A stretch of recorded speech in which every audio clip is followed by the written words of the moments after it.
नया साल आने वाला है। चलो कोई बात नहीं, यदि तुम इस वीडियो को साल की शुरुआत में देख रहे हो, कुछ महीनों के बाद में फिर नया साल आ जाएगा। लेकिन जो बात मैं आपको बता रहा हूँ उसे ध्यान से समझना। यह मत सोचना कि हमेशा तेज़ दौड़ने वाला व्यक्ति जीतता है। अगर आपकी स्पीड कम है, दूसरे लोग आपसे तेज़ दौड़ते हैं। दौड़ने का मतलब केवल दौड़ना नहीं है। दौड़ने से मेरा मतलब है कि दूसरे लोग आपसे जल्दी याद कर पाते हैं, या दूसरे व्यक्ति आपसे ज़्यादा स्पीड से मेहनत कर पाते हैं, या दूसरे व्यक्ति तेज़ी से अपने लक्ष्यों की तरफ बढ़ रहे हैं। लेकिन नया साल आने से पहले यह बात जान लो, अपने दिमाग में बैठा लो कि जीतता हमेशा वह व्यक्ति नहीं है जो तेज़ दौड़ता है। जीतता वह व्यक्ति है जो भले ही दौड़ता नहीं है, भले ही वो चलता है, लेकिन लगातार चलता रहता है। मतलब जीतने के लिए तेज काम करना अनिवार्य शर्त नहीं है। जीतने के लिए अनिवार्य शर्त होती है कि लगातार काम किया जाए। खरगोश और कछुए की कहानी आप सब जानते हैं।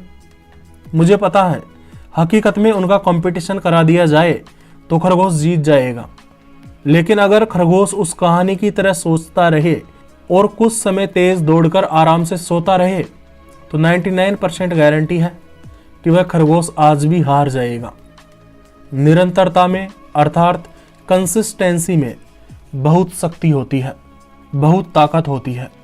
आप एक दिन में 15 घंटे कार्य करो और दिन के अंत में अपनी उत्पादकता को रिकॉर्ड करो, अपनी प्रोडक्टिविटी को रिकॉर्ड करो कि आज आपने कितना काम किया और कितने बेहतर तरीके से किया।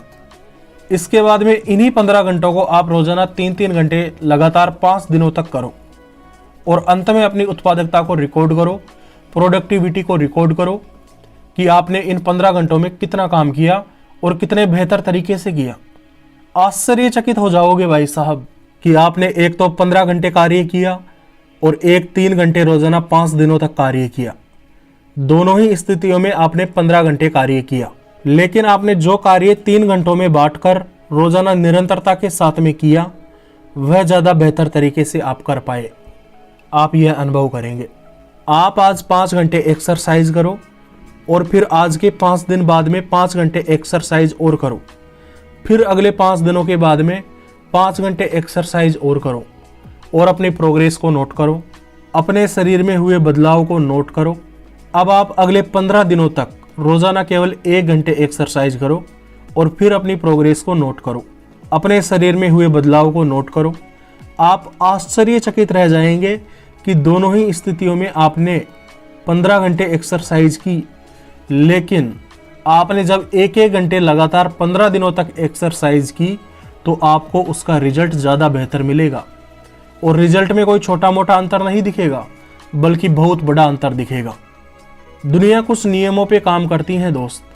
मान लो आपको रोजाना 6 रोटी की आवश्यकता पड़ती है, तो आप चाहे एक दिन में 18 रोटी खा लें, लेकिन इसके बावजूद भी अगले दिन आपको भूख जरूर लगेगी और 18 रोटी खाने की वजह से हो सकता है आपकी तबीयत भी खराब हो जाए और आप रोजाना 3 रोटी सुबह, 3 रोटी शाम को, यानी कि 6 रोटी दिन की रोजाना खाओ, आपको कुछ भी प्रॉब्लम नहीं होगी।